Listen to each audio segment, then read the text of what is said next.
Good morning student. आज हम MSc final की जो थर्ड क्लास है उस थर्ड क्लास में जीन एंड डिफरेंशिएशन के जो पेपर है उस पेपर के अंदर जो सिलेबस दे रखा है उस सिलेबस में हमने अपनी पिछले दो क्लासेस में हमने दो टॉपिक क्लियर किए हैं।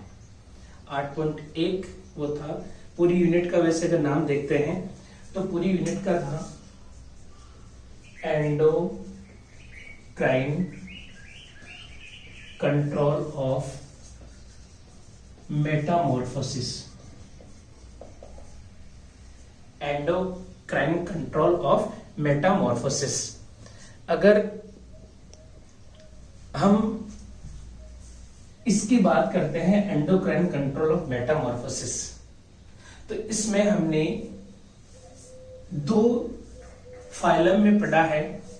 ठीक है, हमने दो प्रकार की फाइलम के जो सदस्य हैं उनके अंदर पढ़ा है, एक तो आर्थ्रोपोडा में, एक एम्फीबिया में। ठीक है, सबसे पहले पढ़ा था हमने एम्फीबिया में, और एम्फीबिया में जो था वो TS thyroid stimulating hormone and thyroxine, ये दोनों हार्मोन इंक्लूड होते हैं किसमें, कि किस प्रकार से फ्रॉग के अंदर जो मेंढक है, एम्फीबिया है, उसमें किस प्रकार से एंडोक्राइन कंट्रोल मेटामॉर्फोसिस होता है, किस प्रकार से उनमें कायांतरण की क्रिया होती है, लार्वा अवस्था से एडल्ट अवस्था में बदलने के लिए किस प्रकार से हार्मोन रेस्पॉन्सिबल होते हैं, ये मैंने आपको विद एक्सपेरिमेंट आपको बता दिया है। ठीक है, फिर सेकंड था आपकी वो है इंसेक्ट में, यानी आर्थ्रोपोडा के जो सदस्य है इंसेक्ट से, और इंसेक्ट में मैंने आपको बताया था दो प्रकार के हार्मोन रेस्पॉन्सिबल होते हैं इसमें।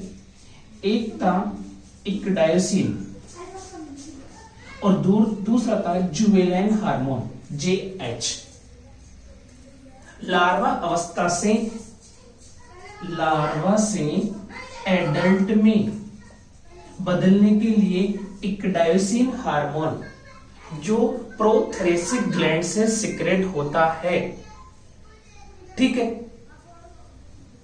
प्रोथेरेसिक ग्लैंड से सिक्रेट होने वाला इक्डायोसिन हार्मोन लार्वा अवस्था से इंसेक्ट को प्यूपा, निम्फ और फिर एडल्ट में बदलने का कार्य करता है।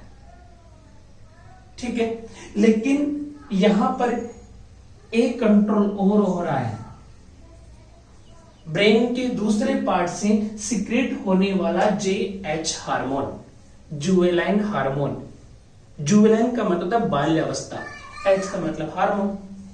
जुवेनाइन हार्मोन अगर मान लीजिए एडल्ट है, प्यूपा है, निम्फ है और फिर एडल्ट है, ये लार्वा से प्यूपा, प्यूपा से निम्फ, निम्फ से एडल्ट। ये जिस अवस्था में अगर सीक्रेट हो गया, अगर मान लीजिए इस अवस्था में ये सीक्रेट हो गया, तो ये लार्वा अवस्था ही बनी रहेगी, कभी भी वो प्यूपा, निम्फ और एडल्ट में कन्वर्ट नहीं होगी। ठीक है, अगर ये इसमें सीक्रेट हो गया, इस अवस्था में इंसेक्ट का जो लार्वा यानी प्यूपा है, प्यूपा में अगर जुवेनाइन हार्मोन सीक्रेट हो गया, ये सीक्रेट नहीं हुआ इक्डायोसिन, तो 100% प्यूपा में ही बना रहेगा, वो कभी भी एडल्ट में कन्वर्ट नहीं होगा। अगर ये इसमें सीक्रेट हो गया तो इसी अवस्था में बना रहेगा, अर्थात ये नियोटेनी के लिए रेस्पॉन्सिबल है, चीर भूनता उसके लिए रेस्पॉन्सिबल है। ठीक है, जबकि लार्वा से एडल्ट में बदलने के लिए कौन रेस्पॉन्सिबल है, इक्डायोसिन हार्मोन। विद डायग्राम मैंने आपको ये क्लियर कर दिया था। ठीक है, अब तीसरा जो टॉपिक है ये तो 8.1 था, ये 8.2 था और अब है 8.3 ओवेरियन ल्यूटिनाइजेशन। क्या है, ओवेरियन ल्यूटिनाइजेशन। ये आपका टॉपिक है 8.3 MSc final gene and differentiation के पेपर के अंदर। ठीक है, अब हम इसकी स्टडी करते हैं, इसके बारे में मैं आपको बताता हूं, फिर अपनी यूनिट कंप्लीट हो जाएगी।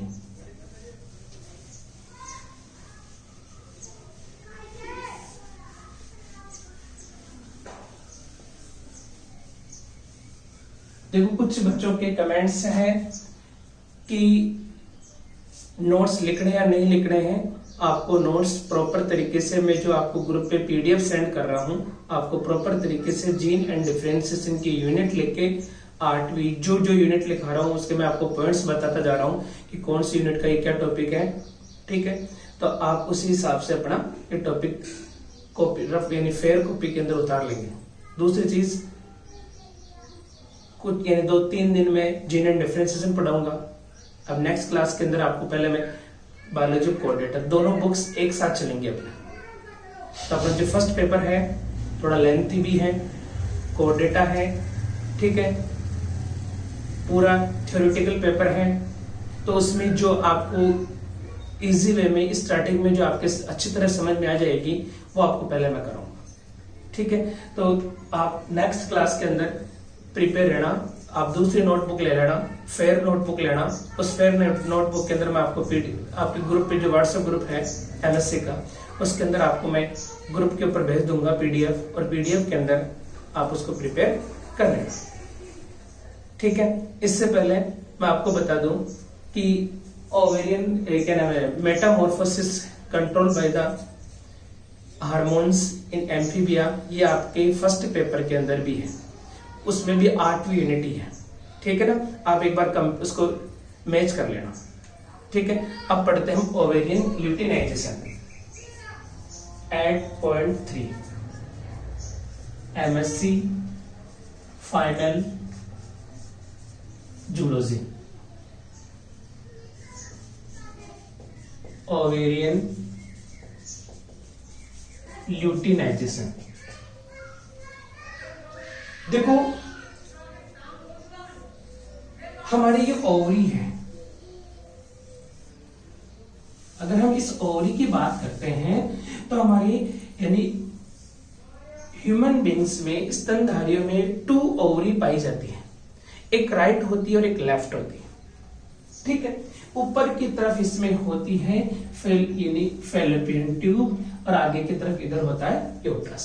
ये है यूट्रस, इधर सेम टू सेम ऐसा पोर्शन उस साइड में होता है। ठीक है, हम बात करते हैं ओवरी, ओवेरियन ल्यूटिनाइजेशन। देखो इस प्रोसेस में ओवेरियन फॉलिकल्स के एलिमेंट यूजुअली थीका, इंटरना और ग्रेनुलोसा दोनों प्रकार की सेल्स इंक्लूड होती हैं। यानी इसके अंदर ओवेरियन फॉलिकल्स के फॉर्मेशन के अगर देखते हैं तो थीका, इंटरना और ग्रेनुलोसा सेल्स। ठीक है ना, थीका, इंटरना, मैंने आपको 2 नाम बता रहा हूं, थीका, इंटरना और ग्रेनुलोसा सेल्स। ये दोनों की दोनों सेल्स ओवेरियन फॉलिकल्स के एलिमेंट्स में ये उपस्थित होती है। ठीक है ना, ये सेल्स ओवल्यूटरी स्टिमुलस प्राप्त होने पर कॉर्पस ल्यूटियम में कन्वर्ट हो जाती है। किसमें कन्वर्ट हो जाती है? कॉर्पस ल्यूटियम में।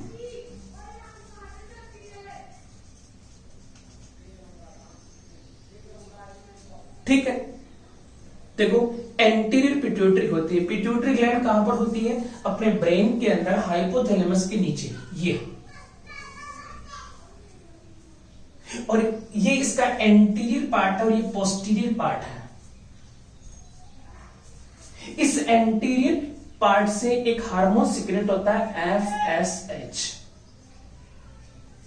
Follicle stimulating hormone. उसका क्या नाम है? Follicle stimulating hormone. स्टिमुलेटिंग का मतलब होता है उत्प्रेरित करने वाला, हार्मोन का मतलब हार्मोन। फॉलिकल्स को उद्दीप्त स्टिमुलेट करने वाला जो हार्मोन सिक्रेट होता है वो कहां से सिक्रेट होता है? पिट्यूटरी ग्लैंड के एंटीरियर पोर्शन से। स्पेशल ध्यान रखना, ये पोस्टीरियर से सिर्फ किसी प्रकार का हार्मोन का प्रोडक्शन नहीं होता, पोस्टीरियर से सिर्फ 2 हार्मोन्स का स्टोर होता है, ये मैंने आपको प्रीवियस में बताया है।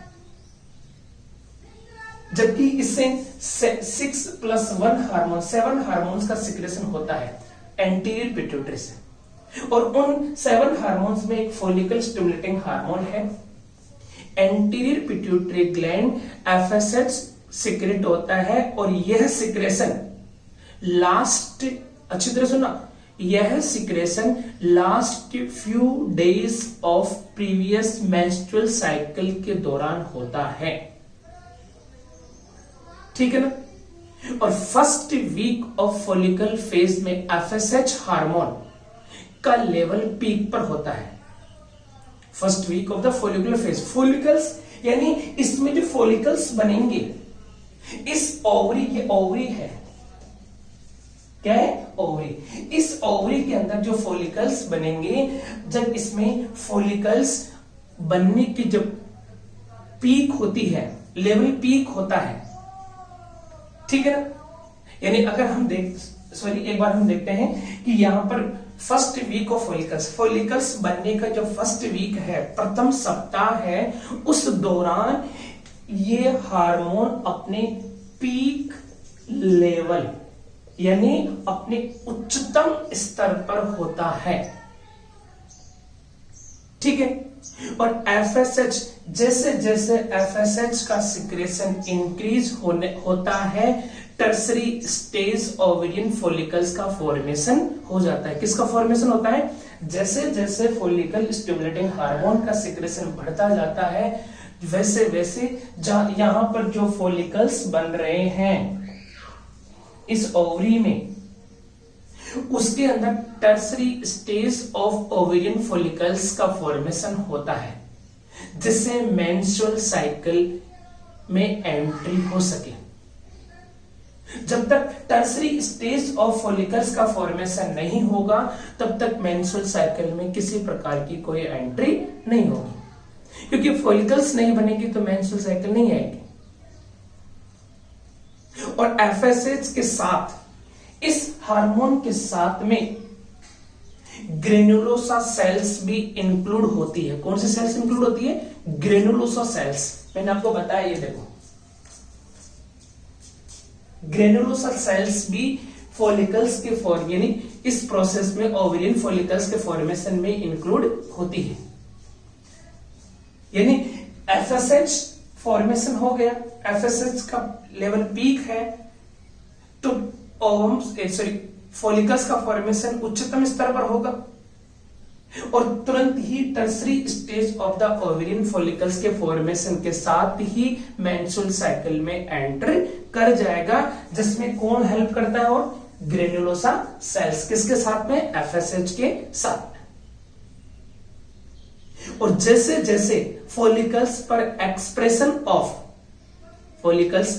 Expression of luteinizing hormone receptor, किस पर? यहां पर मान लीजिए फॉलिकल्स है, इस फॉलिकल्स के ऊपर ल्यूटिनाइजिंग हार्मोन रिसेप्टर बढ़ते बढ़ते जाते हैं, एक्सप्रेशन बढ़ता जाता है, वैसे वैसे एफएसएच की उपस्थिति में, किसकी उपस्थिति में? एफएसएच की उपस्थिति के अंदर ग्रेनुलोसा सेल्स, कौन सी सेल्स? ग्रेनुलोसा सेल्स किसका सिक्रेशन करती है? एस्ट्रोजन सिक्रेशन स्टार्ट कर देती है। यानी एफएसएच के कारण किसका प्रोडक्शन हुआ? फॉलिकल्स का, ठीक है। और फॉलिकल्स के प्रोडक्शन के साथ में ही इस फॉलिकल्स के ऊपर किसके रिसेप्टर बढ़ गए? ल्यूटिनाइजिंग हार्मोन के। और जैसे ही ल्यूटिनाइजेशन हार्मोन के रिसेप्टर बढ़ते हैं, वैसे ही इस एफएसएच की उपस्थिति के अंदर ये ग्रेनुलोसा सेल्स क्या करती है? एंड्रोजन सिक्रेशन स्टार्ट कर देती है, एंड्रोजन हार्मोन का सिक्रेशन स्टार्ट कर देती है। और जैसे जैसे एंड्रोजन का सिक्रेशन यानी प्रोडक्शन बढ़ता है, तो gonadotropin releasing hormone, gonadotropin GnRH, gonadotropin releasing hormone का प्रोडक्शन भी इंक्रीज हो जाता है। किसका प्रोडक्शन इंक्रीज होगा? गोनेडोट्रोपिन रिलीजिंग हार्मोन का सिक्रेशन भी इंक्रीज होगा। ठीक है, अब हम देखते हैं, अब देखिए यहां पर अगर हम बात करते हैं इस ल्यूटिनाइजिंग हार्मोन, तो ल्यूटिनाइजिंग हार्मोन के सिंथेसाइज से थीका सेल्स, कौन से सेल्स? ये थीका सेल्स, ये थीका सेल्स स्टिमुलेट होकर ये तुरंत क्या बनाएगी?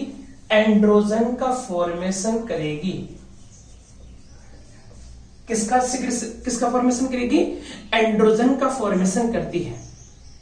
ठीक है, जिससे प्रोलिफरेशन और डिफरेंशिएशन स्टिमुलेट हो जाता है। क्या स्टिमुलेट हो जाता है? प्रोलिफरेशन यानी प्रचुरोद भवन और डिफरेंशिएशन यानी विभेदन स्टिमुलेट हो जाता है, तथा ग्रेनुलोसा सेल्स पर ल्यूटिनाइजिंग हार्मोन रिसेप्टर का एक्सप्रेशन ऑटोमेटिकली क्या बढ़ जाता है? बढ़ जाता है। यानी ये हार्मोन क्या करेगा? यानी इस जैसे जैसे थीका इंटरनल सेल्स एंड्रोजन का यानी सिक्रेशन बढ़ाती है, प्रोडक्शन बढ़ाती है, वैसे वैसे ही प्रोलिफरेशन की क्रिया और डिफरेंशिएशन की प्रक्रिया दोनों की दोनों प्रोसेस बढ़ जाती है, जिससे ग्रेनुलोसा जो सेल्स है उसके ऊपर ल्यूटिनाइजिंग हार्मोन के रिसेप्टर ऑटोमेटिकली क्या हो जाते हैं? इंक्रीज हो जाते हैं। और इस पूरी प्रक्रिया ने, उस पूरी फोलिकुलर फेज में ब्लड में एस्ट्रोजन का लेवल इंक्रीज हो जाता है। किसका लेवल इंक्रीज हो जाता है? ब्लड में एस्ट्रोजन हार्मोन का प्रोडक्शन यानी लेवल ऑटोमेटिकली इंक्रीज हो जाता है। जिससे क्या होता है? अगर एस्ट्रोजन का अगर यानी लेवल बढ़ जाता है तो यूट्रस में एंडोमेट्रियम जो होती है, जहां पर बच्चा इम्प्लांट होता है, अंतः स्तर एंडोमेट्रियम बोलते हैं उसको, और जो मायोमेट्रियम होती है, इनकी ग्रोथ ऑटोमेटिकली बढ़ जाती है। समझ गए ना? यानी ऑटोमेटिकली क्या हो जाएगा? एंडोमेट्रियम, यूट्रस की जो यूट्रस है, यहां पे जो यूट्रस होता है, इस यूट्रस की जो इंटरनल लेयर होती है उसे बोलते हैं एंडोमेट्रियम, और मायोमेट्रियम दोनों की ग्रोथ बढ़ जाती है, जिससे हार्मोन यानी जिससे एंडोमेट्रियम सेल्स में प्रोजेस्टेरोन हार्मोन, क्या कौन सा हार्मोन? स्पेशल ध्यान रखना, प्रोजेस्टेरोन हार्मोन के रिसेप्टर इंक्रीज हो जाते हैं। देखो यहां पर प्रोजेस्टेरोन हार्मोन का क्या है?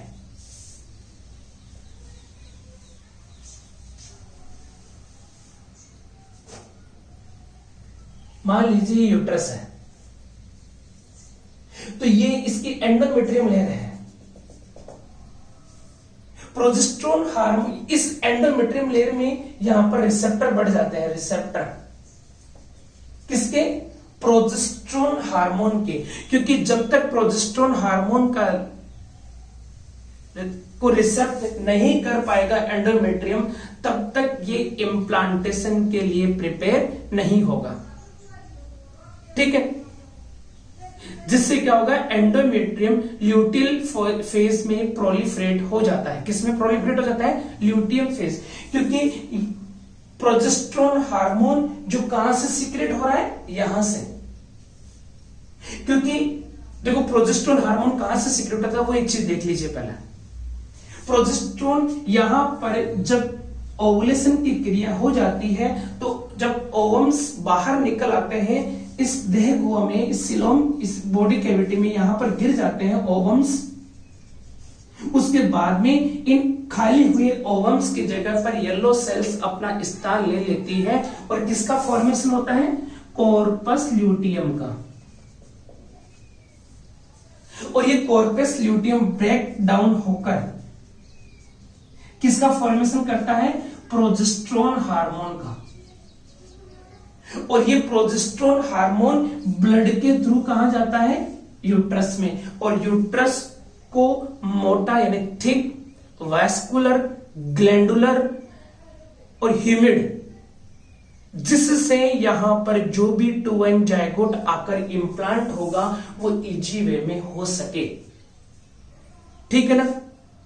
अतः इस हार्मोन से क्या होगा, एंडोमेट्रियम जो होता है वो ल्यूटिल फेज में प्रोलिफरेट हो जाता है प्रोजेस्टेरोन से, ठीक है ना। डोमिनेंट फॉलिकल्स द्वारा एस्ट्रोजन सिक्रेशन, ल्यूटिनाइजिंग हार्मोन और एफएसएच इंक्रीज का लेवल लो कर देते हैं, ठीक है ना, जिससे कि other side of the most of the other follicles, यानी इसमें क्या होता है, जैसे जैसे मेंस्ट्रुअल साइकिल लास्ट स्टेज में है वैसे वैसे ऑटोमेटिकली ही क्या होगा, कॉर्पस ल्यूटियम का निर्माण बंद हो जाएगा, प्रोजेस्टेरोन का लेवल डाउन हो जाएगा और ऑटोमेटिकली यहां से जो प्रोलिफरेशन हुआ है वो ऑटोमेटिकली क्या हो जाएंगे, रिकप्चर होकर मेंस्ट्रुअल साइकिल के साथ में बाहर की तरफ रिमूव कर दिए जाएंगे,